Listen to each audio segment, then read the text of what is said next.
Hi guys, എല്ലാവർക്കും എൻ്റെ നമസ്കാരം. എൻ്റെ പേര് ശ്രുതി എന്നാണ്.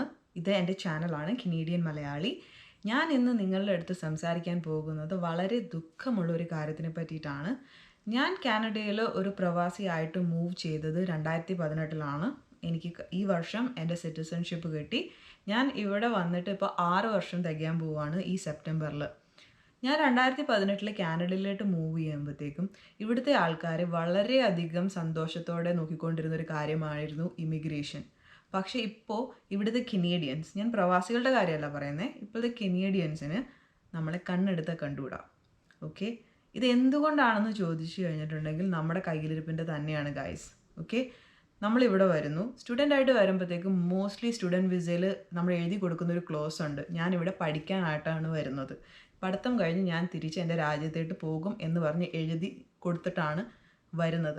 വന്നു കഴിഞ്ഞ് ഇപ്പോൾ PGWP program, post graduation work permit program അവർ ക്യാൻസൽ ചെയ്തെന്നും പറഞ്ഞ് കൊടിയും പിടിച്ച് കുറേ പേര് നടക്കുന്നുണ്ട്. സത്യം പറഞ്ഞു കഴിഞ്ഞിട്ടുണ്ടെങ്കിൽ എനിക്ക് അവരുടെ അവസ്ഥയിൽ സങ്കടമുണ്ട്. കാരണം നാട്ടിൽ നിന്നൊക്കെ ഒത്തിരി കടം വാങ്ങിച്ചിട്ടാണ് ഇവിടെ പഠിക്കാൻ വരുന്നത്.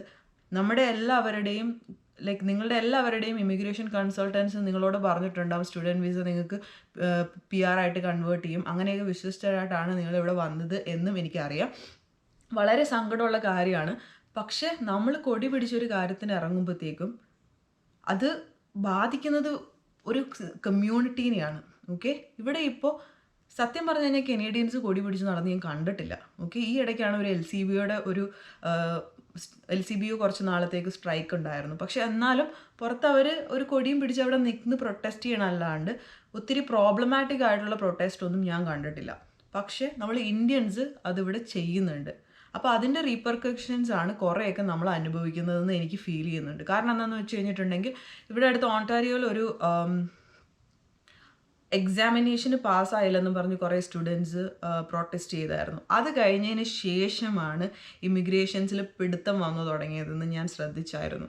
അത് കഴിഞ്ഞിട്ടാണ് ഇമിഗ്രേഷൻ മിനിസ്റ്റർ ഓരോ പ്രാവശ്യം വന്നിട്ട് ഓരോരോ പോളിസി ചേഞ്ചസ് പറഞ്ഞുകൊണ്ടിരിക്കുന്നത്. അപ്പോൾ നമ്മൾ എന്ത് ചെയ്യുന്നു അതനുസരിച്ചിട്ടാണ് നമുക്ക് തിരിച്ചിങ്ങോട്ട് കിട്ടുക. ഓക്കെ, അപ്പോൾ നിങ്ങളൊരു പ്രവാസിയാണ്, നിങ്ങൾ ഇങ്ങോട്ട് മൂവ് ചെയ്യുന്നുണ്ടെങ്കിൽ ഇങ്ങോട്ട് വരുന്നത് നിങ്ങളിവിടെ കുടിയേറാനാണെന്ന് മനസ്സിലാക്കിയിട്ട് വരിക. ഇവിടുത്തെ കൾച്ചറിനെ അക്സെപ്റ്റ് ചെയ്യുക. നിങ്ങളുടെ കൾച്ചർ ഇങ്ങോട്ട് എടുത്തുകൊണ്ട് വരാനല്ല ഇങ്ങോട്ട് വരുന്നത്. ഓക്കെ, എനിക്ക് മനസ്സിലാവാത്തൊരു കാര്യം, നമുക്ക് നമ്മുടെ കൾച്ചർ നമുക്ക് സെലിബ്രേറ്റ് ചെയ്യാം, അതിനൊന്നും ഒരു കുഴപ്പമില്ല. പക്ഷെ അതൊരു ബാക്കിയുള്ളവർക്കൊരു ബുദ്ധിമുട്ടുണ്ടാക്കിയിട്ടുണ്ടാവരുത്. ഓക്കെ, ഇവിടെ ദിവാലി കഴിഞ്ഞിട്ടുണ്ടെങ്കിൽ എയർ പൊല്യൂഷൻ. ഓക്കെ, ജൂലൈ 1 ഇവിടെ കാനഡ ഡേ അവർ ആഘോഷിക്കുന്നത്. അത് കഴിഞ്ഞിട്ട് എയർ പൊല്യൂഷനോ സ്മോഗ് അലേർട്ടോ ഒന്നുമില്ല. പക്ഷെ ദിവാലി കഴിഞ്ഞിട്ടുണ്ടെങ്കിൽ ഇവിടെ സ്മോഗ് അലേർട്ടാണ്. ഇതൊക്കെ കാണിക്കുന്നത് കൊണ്ട് ഇന്ത്യക്കാരെ ഇവിടുത്തുള്ള ആൾക്കാർക്ക് കണ്ണെടുത്താൽ കണ്ടുകൂടാണ്ടായി. ഞാനൊക്കെ ഇവിടെ വന്ന് മര്യാദയ്ക്ക് ജീവിക്കുന്ന ഒരു വ്യക്തിയാണ്. പക്ഷെ ഇപ്പം എന്നെയും ആ ഒരു കാറ്റഗറിയിൽ ആൾക്കാർ കാണുന്നതിൽ എനിക്ക് വളരെ വിഷമമുണ്ട്. നമ്മളെന്ന് പറഞ്ഞാൽ മലയാളികളല്ല ഇത് മൊത്തത്തിൽ ചെയ്യുന്നത്. ശരിക്കും പറഞ്ഞിട്ടുണ്ടെങ്കിൽ ഇന്ത്യൻസ് എന്ന് പറയുമ്പോൾ നമ്മളെല്ലാവരെയും കൂടെ ഒരു ഇതിൻ്റെ ഉള്ളിൽ കെട്ടുമെങ്കിലും ശരിക്കും പറഞ്ഞു കഴിഞ്ഞിട്ടുണ്ടെങ്കിൽ സൗത്ത് ഇന്ത്യൻസ് ഇങ്ങനത്തെ അലപ്പറ കാണിച്ച് ഞാൻ കണ്ടിട്ടില്ല. ഈ കാണിക്കുന്നതൊക്കെ മൊത്തം നോർത്തിലുള്ള ആൾക്കാരാണ്. പക്ഷെ കിട്ടുമ്പോഴത്തേക്കും നമുക്ക് കിട്ടുന്നുണ്ട്.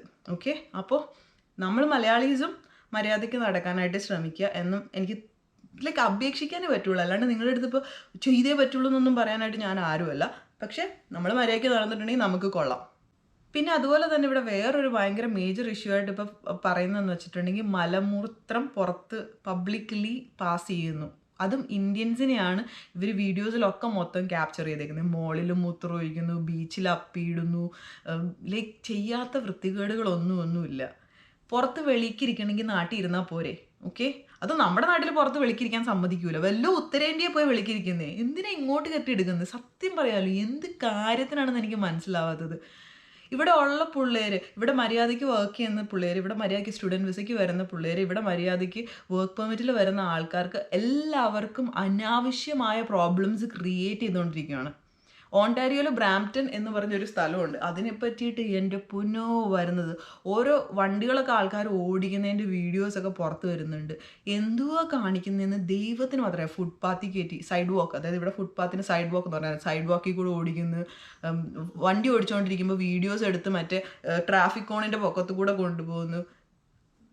ഇതൊക്കെ ബല്ലേ പ്രശ്നമാണ്. കൂടുതലും ബല്യ ഉണ്ട്. ഓക്കെ, അതിന് ഞാനൊന്നും പറയുന്നില്ല. ലൈക്ക് എനിക്ക് ഒരു കമ്മ്യൂണിറ്റിയുടെ ഒരു പ്രശ്നവുമില്ല. പക്ഷെ എന്നാലും ഭൂരിപക്ഷം ബല്യ എന്നാണ് വരുന്നത് കൊണ്ട് അതൊരു ചെറിയ പ്രശ്നമുണ്ട്. അതുപോലെ തന്നെ ഈ August 15 ഒരു സൈഡിൽ നിന്ന് ഭാരത് മാതാ കി ജയ്, അപ്പുറത്ത് നിന്ന് ഖലിസ്ഥാൻ കി ജയ്. നാട്ടിലെ പ്രശ്നം നാട്ടിൽ തീർക്കണം, അല്ലാണ്ട് കാനഡയിൽ വന്നിട്ടല്ല ചെയ്യേണ്ടത്. ബാക്കിയുള്ളവർക്ക് എന്തിനീ ബുദ്ധിമുട്ടുണ്ടാക്കുന്നു? സത്യം പറയാലോ, എന്ത് കാര്യം ഇരിക്കുന്നു? ലൈക്ക് ലജ്ജ എന്ന് പറയുന്ന സാധനം, ലൈക്ക് നാട്ടിൽ ഈ ഓരോരോ കാര്യങ്ങളും പ്രശ്നങ്ങളും പബ്ലിക് ടോയ്ലറ്റ്സും അങ്ങനത്തെ വൃത്തികേടും അതും ഇതും, ലൈക്ക് ഒരു പെങ്കൊച്ചിന് ജീവിക്കാൻ പറ്റാത്ത അവസ്ഥയായിരുന്നു. ഇവിടെ വന്നെങ്കിലും മനുഷ്യൻ രക്ഷപ്പെടാൻ നമുക്കൊരു നല്ലൊരു ജീവിതം ഉണ്ടാവുമെന്ന് വിചാരിക്കുമ്പോഴത്തേക്കും ഇവിടെയും വന്ന് കൊളാക്കിക്കൊണ്ടിരിക്കുകയാണ്. പറ്റില്ലെങ്കിൽ പോകൂ, ലീവ് കാനഡ.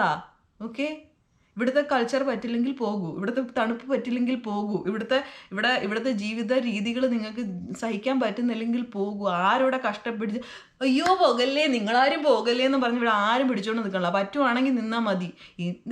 ഇതാണ് ലീവിങ് കാനഡ എന്ന് പറഞ്ഞ് ഒത്തിരി പേര് ട്രെൻഡി ആയിട്ട് ഇടുന്നുണ്ട്. എനിക്ക് സത്യം പറഞ്ഞ സംശയമുണ്ട്, PR ഒന്നും ആവാത്തത് കൊണ്ട് പോകേണ്ടി വരുന്നു. അപ്പോൾ അവിടെ ട്രെൻഡായിട്ട് ലീവിങ് കാനഡ ശരിയാവുന്നില്ല. ഇവർക്കൊക്കെ PR കിട്ടിയിട്ടുണ്ടോ, സിറ്റിസൺഷിപ്പ് കിട്ടിയിട്ടുണ്ടോ എന്ന് ശരിക്കും ചെക്ക് ചെയ്ത് നോക്കണമെന്ന് എനിക്ക് പല പ്രാവശ്യവും തോന്നിയിട്ടുണ്ട്. പിന്നെ ഞാൻ പറഞ്ഞല്ലോ, ഞാൻ സാധാരണ ആർക്കും ഒരു പ്രശ്നം ഉണ്ടാക്കാണ്ട് പോസിറ്റീവായിട്ടുള്ള കാര്യങ്ങൾ സംസാരിക്കണം എന്ന് വിചാരിച്ചു.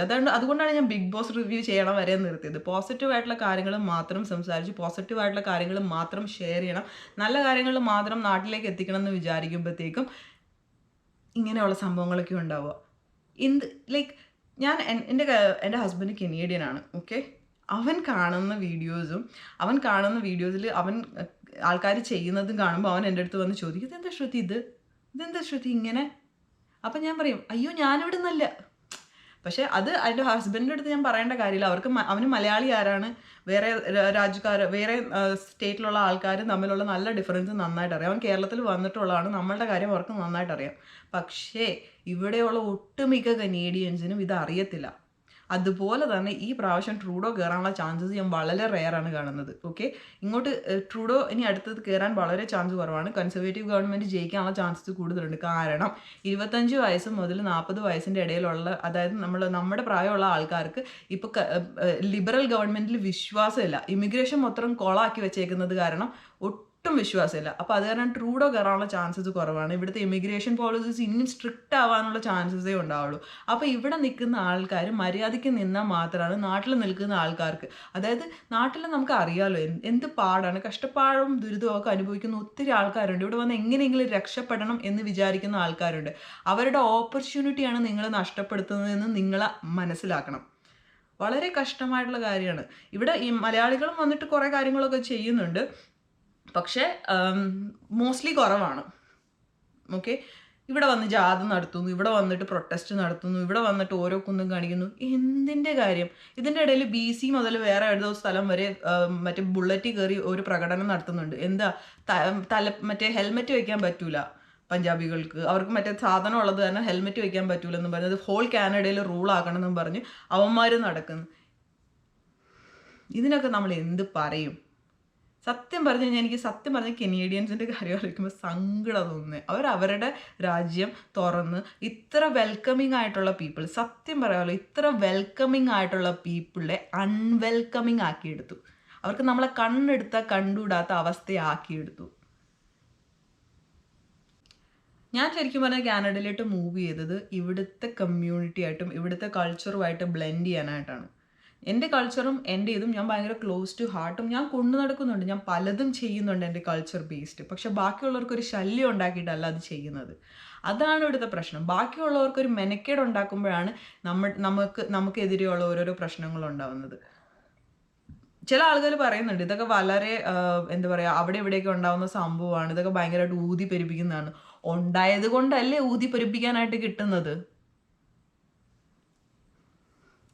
കാനഡയിൽ ഇവിടെ ലാൻഡ് ചെയ്യണതിന് മുന്നേ എയർപോർട്ടിൽ വെച്ചിട്ട്, അതായത് ഫ്ലൈറ്റിൽ വെച്ച് ഒരുത്തൻ കയറി ഒരു പെങ്കൊച്ചിനെ കയറി പിടിച്ചെന്നും പറഞ്ഞ് അവൻ അപ്പം പിടിച്ച് ഡിപ്പോർട്ട് ചെയ്തായിരുന്നു. അതായത് ഇങ്ങോട്ട് ലാൻഡ് ചെയ്തില്ല, അവൻ അതിന് മുന്നേ തുടങ്ങി കയറിപ്പിടുത്തം. നാട്ടിൽ കയറി പിടിച്ചിട്ടാണ് സഹിക്കാൻ വയ്യാഞ്ഞിട്ടാണ് ഇങ്ങോട്ട് ഓരോന്ന് വരുന്നത്. അപ്പോഴത്തേക്ക് ഇവിടെയും കയറി പിടിക്കാനായിട്ട് ഓരോ മൊത്തന്മാർ വന്നുകൊണ്ടിരിക്കുന്നു. ഇതൊക്കെയാണ് ഇവിടുത്തെ പ്രോബ്ലം ഗൈസ്. ലൈക്ക് ഇതൊക്കെ ഈ സിറ്റുവേഷൻസ് ഒക്കെ ഉള്ളത് കൊണ്ടാണ് ഇപ്പോൾ UK നടക്കണ കണ്ടില്ലേ, അതുപോലെ തന്നെ കാനഡയിൽ ഉണ്ടാവാൻ ചാൻസ് ഉണ്ട്. വഴി കൂടെ നടക്കാൻ പറ്റാത്ത അവസ്ഥയാക്കി തരരുത്. അത് ഇവിടെയുള്ള ഇമിഗ്രൻസിനോടാണ് പറയുന്നത്. ബാക്കിയുള്ളവരുടെ ഓപ്പർച്യൂണിറ്റി നശിപ്പിക്കരുത്, മര്യാദയ്ക്ക് നടക്കൂ. നിങ്ങൾക്കറിയാം നിങ്ങളുടെ പാരൻസും നിങ്ങളുടെ വീട്ടുകാരും ഒക്കെ എന്തോരം പൈസ സ്പെൻഡ് ചെയ്തിട്ടാണ് നിങ്ങളെ കാനഡയിലോട്ട് വിടുന്നത്. അപ്പോൾ അത് ഫ്രൂഷ്യനാക്കാൻ വേണ്ടിയിട്ട് മര്യാദയ്ക്ക് വർക്ക് ചെയ്യുകയോ ചെയ്യേണ്ടത്. ഫ്രം ഇവിടെ ലാൻഡ് ചെയ്തത് മുതൽ നിങ്ങളുടെ സിറ്റിസൺ ആയിക്കഴിഞ്ഞാൽ നമ്മൾക്കൊരു ഓരോ ഉത്തരവാദിത്തങ്ങളും നമുക്ക് റൂൾസ് ആൻഡ് റെഗുലേഷൻസ് ഫോളോ ചെയ്യേണ്ട കാര്യങ്ങളും ഒക്കെ ചെയ്യണം. എന്നാലാണ് മര്യാദയ്ക്ക് ജീവിച്ചു പോകാൻ പറ്റുള്ളൂ. അല്ലാണ്ട് ഇവിടെ വന്നിട്ട് മറ്റേ തോന്നിവാസം കാണിച്ചു കഴിഞ്ഞിട്ടുണ്ടെങ്കിൽ അവസ്ഥ ഇനിയും ടൈറ്റ് ആവുകയുള്ളൂ. ഇമിഗ്രേഷൻ അവർ മിക്കവാറും നിർത്തും, അങ്ങനെയുള്ള കാര്യങ്ങളൊക്കെ ഉണ്ടാവാൻ ചാൻസസ് ഉണ്ട്. അതുകൊണ്ടാണ് പറയുന്നത് മര്യാദയ്ക്ക് നടന്നു കഴിഞ്ഞാൽ നമുക്ക് നല്ലത്. അല്ലെങ്കിൽ ഖുദാ ഹവ, മറ്റേ ഹുദാ ഹവ, അയ്യോ വെറുതെ ഹുദാ ഹവ അത് തന്നെ. അപ്പോൾ പ്ലീസ് മര്യാദയ്ക്ക് നടക്കുക, ഓരോ കേൾപ്പിക്കാണ്ടിരിക്കുക പ്ലീസ്. ഓക്കെ.